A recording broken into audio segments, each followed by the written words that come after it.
Don't you think men really like intelligence more when it comes right down to it? Please. Are we going to go back to that? Are you kidding? Sure. I mean, a brain, a caring... It's a regular Tuesday night in 1986, and millions of Americans are settling in to watch their favorite late-night... What the hell's the matter with you? When you're on 26 years, you're They're starting to be like expecting Reagan. laughs, Huh? celebrity interviews, and that familiar warm smile.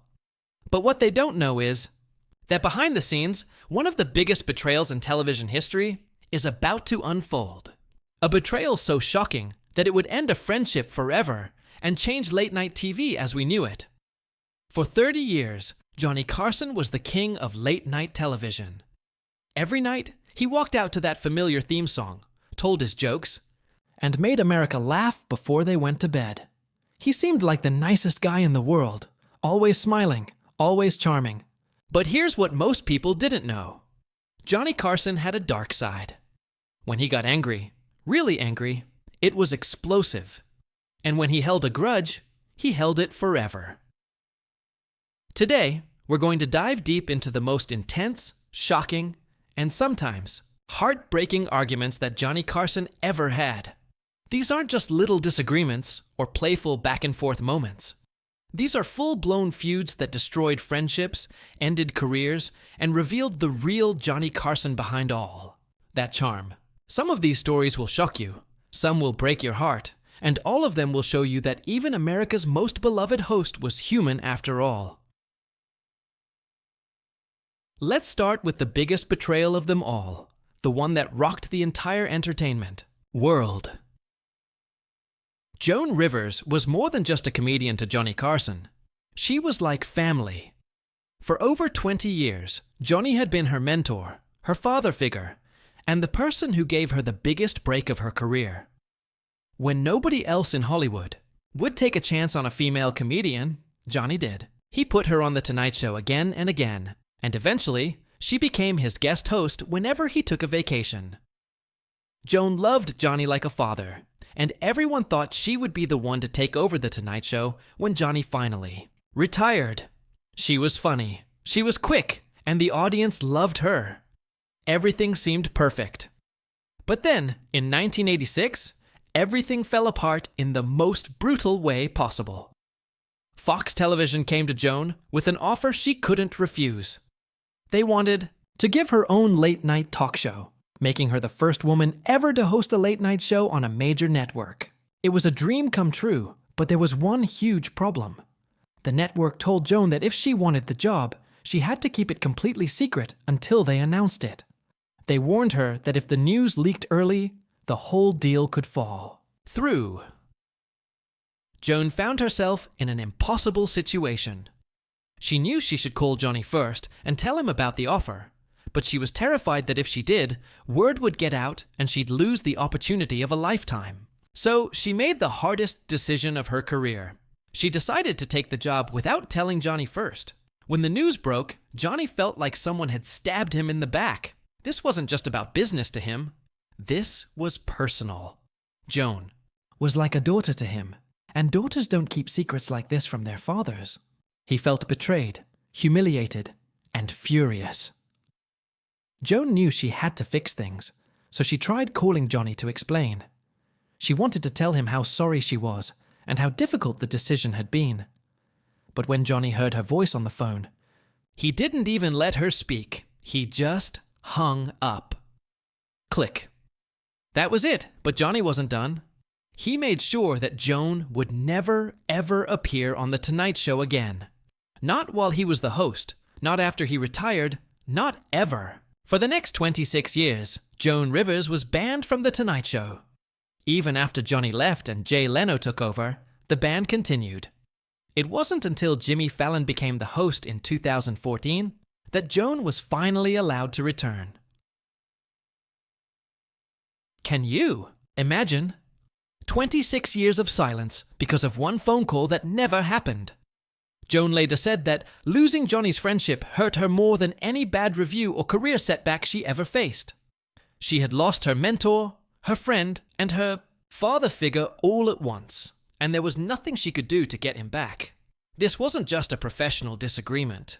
This was a heartbreak that lasted decades, and it showed the world that Johnny Carson could hold a grudge like nobody else. But not all of Johnny's confrontations were so serious. Sometimes they were absolutely hilarious, especially when they involved his good friend Don Rickles.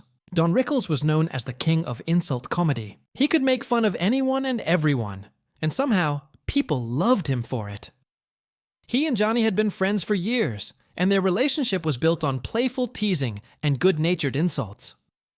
Don would come on The Tonight Show and roast Johnny, and Johnny would give it right back. It was all in good fun until one night when Don went too far. It was 1976, and Don was filming his TV show right next door to The Tonight Show at NBC Studios. One evening, Johnny was out of town, and Don was guest hosting The Tonight Show. During the show, Don picked up a small wooden cigarette box that always sat on Johnny's desk. It wasn't just any box, it was Johnny's favorite, a beautiful piece that he treasured. As Don was fooling around with it on camera, trying to get some laughs, he accidentally broke the lid. When Johnny came back the next day and saw his broken box, he was not happy. He asked the crew what happened, and when they told him it was Don Rickles, Johnny's eyes lit up with mischief. But this wasn't going to be good-natured mischief. Johnny was genuinely annoyed, and he was going to get his revenge in the most public way possible. The next night, while Don was filming his show in the studio next door, Johnny decided to pay him a visit. But this wasn't a friendly visit. Johnny walked out of his own studio, still in the middle of taping The Tonight Show, and marched straight into Don's set with cameras rolling and the broken box in his hand. The audience watching Don's show had no idea what was happening. They were watching a regular scene when suddenly Johnny Carson appeared out of nowhere, looking like an angry parent about to scold his child. "You broke my box, didn't you, Don?" Johnny said in that deadpan voice of his, holding up the damaged cigarette box for everyone to see. Don's face went white. He knew he was in trouble, and now it was happening in front of a live studio audience with cameras capturing every second. Don tried to make jokes and deflect, but Johnny wasn't having it. He stood there, half angry and half amused, making Don squirm like a kid who got caught with his hand in the cookie jar. The whole thing was unscripted, unrehearsed, and absolutely brilliant television. Don Rickles, the man who could insult anyone without breaking a sweat, was reduced to a stuttering mess trying to apologize to Johnny Carson. It was role reversal at its finest. The confrontation became legendary, one of the greatest moments in Sakfilmsexe. Tonight, show history. It showed Johnny at his best, turning genuine irritation into comedy gold, while still making his point crystal clear. Nobody, not even Don Rickles, was going to mess with Johnny's stuff and get away with it. While the Don Rickles incident was funny, Johnny's next major confrontation was anything but amusing. It involved a Vegas legend, serious threats, and the real possibility of violence. Wayne Newton was known as Mr. Las Vegas, a smooth performer, with a powerful voice who had built an empire in the desert. But Johnny Carson seemed to have it out for him, making jokes about Wayne's appearance, his mannerisms, and even his personal life night after night in his monologue. At first, Wayne tried to ignore it. He figured it was just Johnny being Johnny, making jokes about celebrities like he always did. But the jokes kept coming, and they were getting meaner. Johnny would make fun of Wayne's looks, suggest he was feminine, and even joke about his business dealings in Las Vegas. The final straw came when Johnny made a joke suggesting that Wayne had lost a big casino deal because of connections to organized crime. This wasn't just comedy anymore. This was serious stuff that could damage Wayne's reputation and career. Wayne had enough. Instead of complaining to the media or trying to fight back through his publicist, Wayne decided to handle this man to man. He drove straight to NBC Studios and demanded to see Johnny Carson face to face. What happened next was one of the most intense behind-the-scenes confrontations in Tonight Show history. Wayne, who was normally a gentle, soft-spoken man, was absolutely furious. He told Johnny in no uncertain terms that the jokes had to stop, and he wasn't asking nicely. According to people who were there, Wayne made it very clear that if Johnny continued making jokes about him, there would be serious consequences. This wasn't said with a smile or a laugh. Wayne was dead serious, and everyone in the room knew it. Johnny, who was used to being the one in control, was completely caught off guard. Nobody had ever confronted him like this before, especially not in his own building. Wayne didn't leave any room for misunderstanding. The message was simple: keep my name out of your mouth or else. The result was immediate and dramatic. Wayne. Newton's name completely disappeared from Johnny's monologue. The jokes stopped overnight, not gradually, but all at once.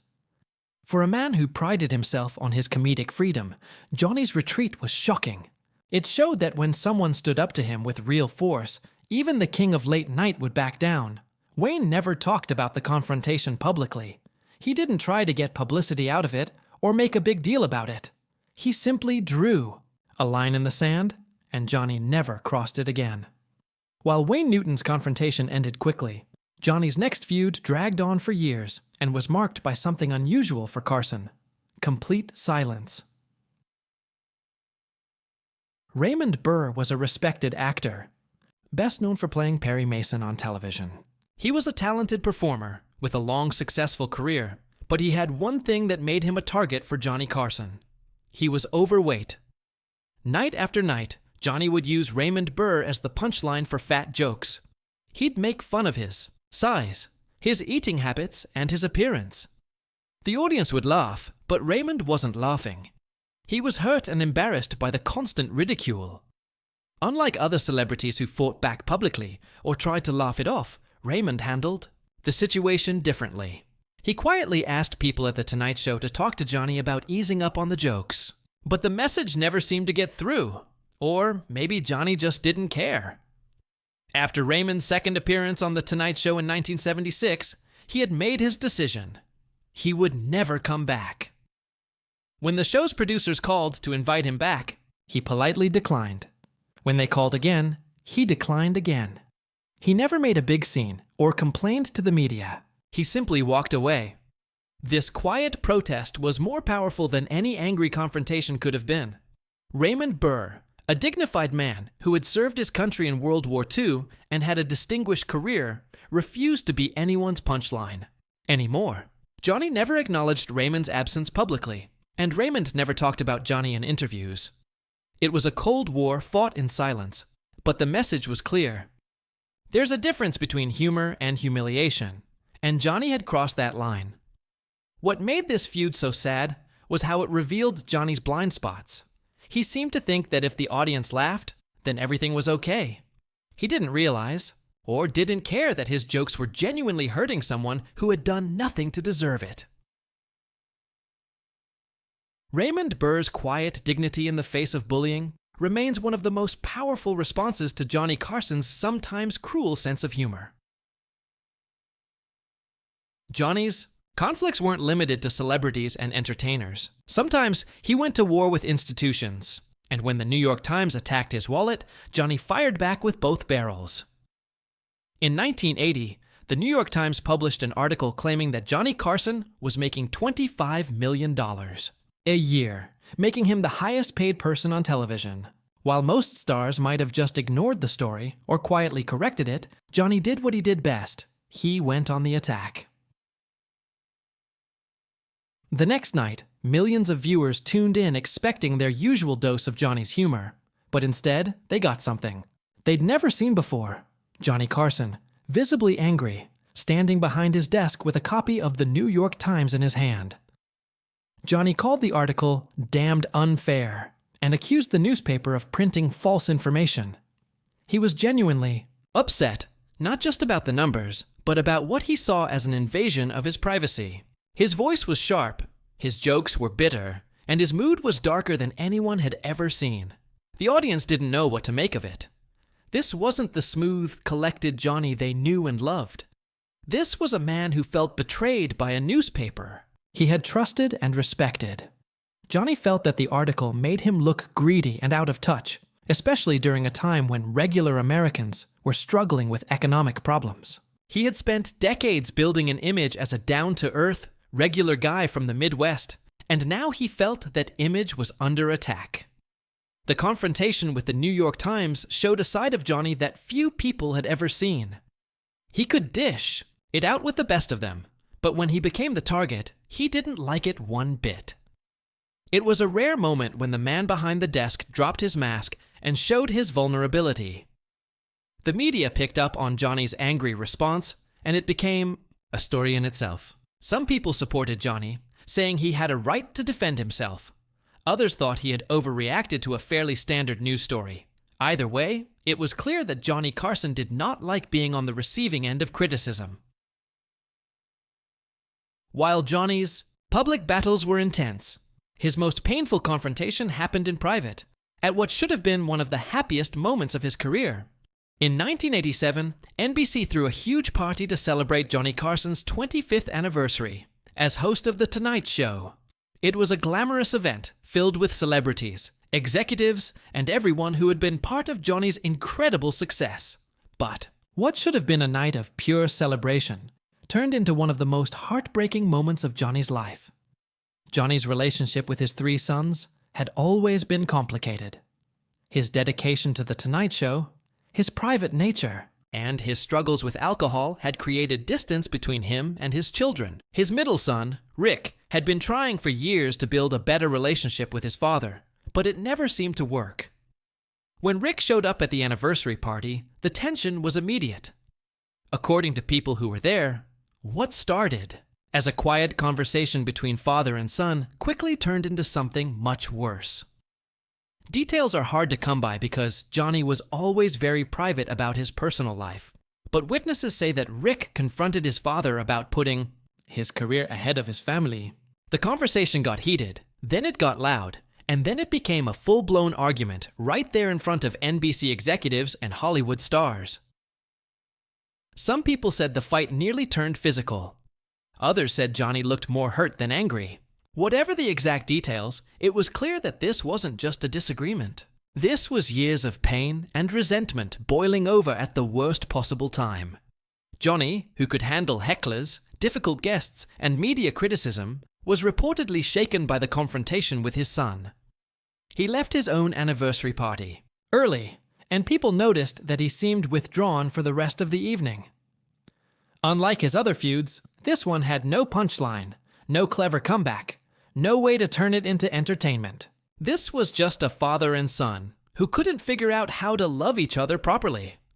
The story gets even sadder. Rick Carson died in a car accident in 1991, just 4 years after the anniversary party confrontation. Johnny and his son never got the chance to make things right between them. This heartbreaking episode showed the real cost of Johnny's success. For all his charm on camera, he struggled with the most important relationships in his life. It was a reminder that even the most beloved entertainers are human beings with human problems. Not all of Johnny's confrontations ended in sadness. Sometimes they ended with a drink in the face. Jacqueline Suzanne was a best-selling author whose novel, Valley of the Dolls, had made her rich and famous. Her books were popular with readers, but critics often dismissed them as trashy or lowbrow. When she appeared on The Tonight Show, Johnny made it clear that he shared the critics' opinion. From the moment Jacqueline sat down, Johnny's attitude was condescending. He made jokes about her work being a guilty pleasure, and suggested that her success was just based on sensationalism. The audience laughed, but Jacqueline could hear the disrespect in his voice. Then Johnny crossed a line. He made a comment about Jacqueline's appearance, suggesting that she looked more like a truck driver than a novelist. Whether he meant it as a joke or not, it was cruel and unnecessary. Jacqueline smiled and played along during the interview, but inside she was furious. She had worked hard for her success, and she didn't deserve to be humiliated on national television just because her books weren't considered serious literature. After the show ended, there was a party for the guests and staff. Jacqueline showed up with a drink in her hand and fire in her eyes.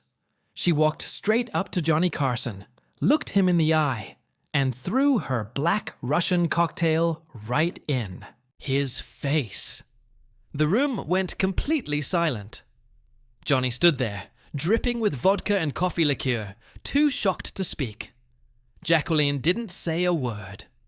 She just turned around and walked out like nothing had happened.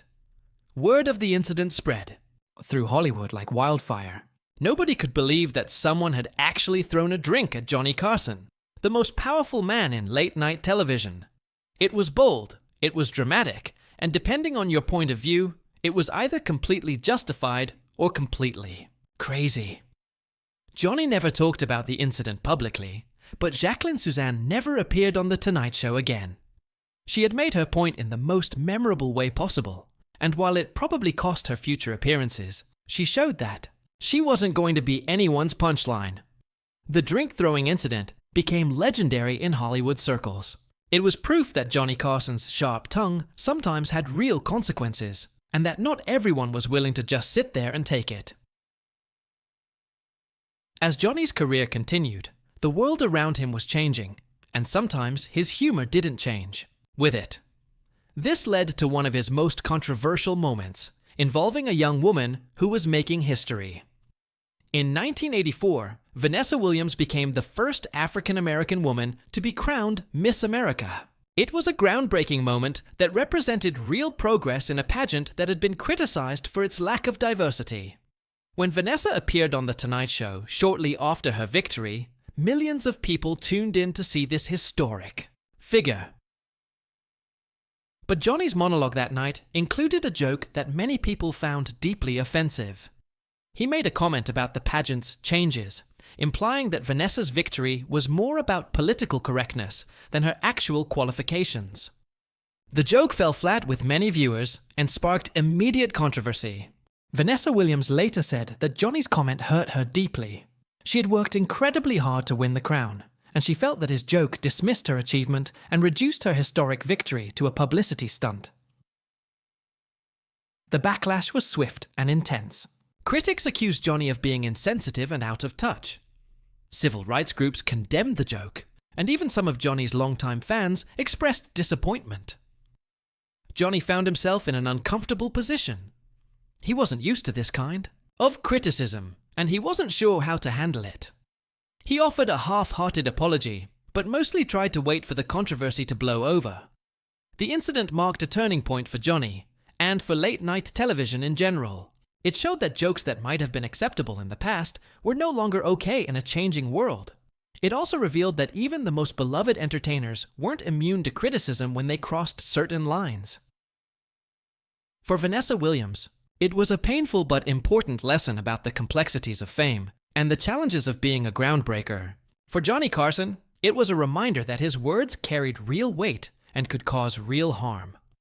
After years of feuds, arguments, and confrontations, one of Johnny's most shocking moments came when an old enemy finally returned to make peace. In 2014, more than 20 years after their bitter falling out, Joan Rivers finally returned to The Tonight Show. By then, Jimmy Fallon was the host, and Johnny Carson had been gone for decades. But the moment was still incredibly emotional. Joan was older now, her voice a little raspier, her hair a little grayer, but her spirit was still strong. As she sat in the guest chair, where she had sat so many times before, she talked about her relationship with Johnny and how much his rejection had hurt her. She spoke about the early days when Johnny had been like a father to her, giving her opportunities that nobody else would. She talked about the pain of losing that relationship and how it had affected her for decades. But she also talked about forgiveness. She said that despite everything that had happened, she still loved Johnny and still appreciated everything he had done for her career. She understood why he had been hurt, even if she couldn't change the decisions she had made. The interview was powerful and emotional, showing two legends of comedy trying to make sense of a relationship that had gone so wrong. Even though Johnny wasn't there to participate in the reconciliation, his presence hung over the entire conversation. Joan's return to The Tonight Show was more than just good television. It was a reminder that even the deepest wounds can eventually heal, and that forgiveness is possible even after decades of hurt and anger. When Johnny Carson finally decided to retire in 1992, he had been the king of late-night television for 30 years. His final show was supposed to be a celebration of his incredible career, but even then, Johnny couldn't resist one last argument. During his farewell episode, Johnny invited several comedians and former guests to help him say goodbye. The mood was nostalgic and warm, with everyone sharing fond memories and expressing their gratitude for Johnny's influence on their careers. But when one young comedian suggested that Johnny's style was outdated and that the new generation of hosts was bringing necessary changes to late-night television, Johnny's demeanor changed completely. The comment hit a nerve. Johnny had spent 3 decades perfecting his craft, and he wasn't about to let some upstart comedian dismiss his legacy. As old-fashioned, what followed was a sharp, pointed debate about the nature of comedy, the importance of professionalism, and the difference between innovation and gimmickry. Johnny defended his approach with passion and intelligence, arguing that good comedy was timeless, and that the fundamentals he had established would endure long after the latest trends had been forgotten. The argument wasn't ugly or personal, but it was intense and revealing. Even on his last night, Johnny Carson wasn't willing to back down from a challenge or let anyone diminish his achievements. In the end, the disagreement was resolved with handshakes and laughter, but it served as a perfect reminder of what had made Johnny Carson so special. He was proud, passionate, and completely committed to his vision of what late-night television should be. As Johnny signed off for the final time, he left behind a legacy that was more complex than most people realized. He was the master of late-night entertainment, a man who could make millions of people laugh every single night. But he was also human, with all the flaws and contradictions that come with being human. Johnny Carson's career was defined not just by his incredible success, but by the intense arguments and confrontations that revealed his true character. He was a man who demanded respect and loyalty, who held grudges and fought back when he felt wronged, and who wasn't afraid to show his emotions when it really mattered. These intense moments remind us that behind every great entertainer is a complex human being with real feelings, real relationships, and real conflicts. Johnny Carson wasn't just a television personality. He was a man who lived his life fully, with all the drama, pain, and passion that entails. From his devastating feud with Joan Rivers to his heartbreaking confrontation with his son, from his hilarious revenge on Don Rickles to his serious face-off with Wayne Newton, Johnny Carson's arguments were as memorable as his jokes. They showed us that even comedy's greatest king was human after all. If you enjoyed learning about these incredible behind-the-scenes moments from The Tonight Show, make sure you hit that like button and share this video with your friends. There are so many more untold stories from the golden age of television, and we'll keep bringing them to you if you subscribe to our channel and ring that notification bell. Johnny Carson may be gone, but his legacy of laughter, drama, and unforgettable television lives on forever. Thanks for watching, and we'll see you in the next video.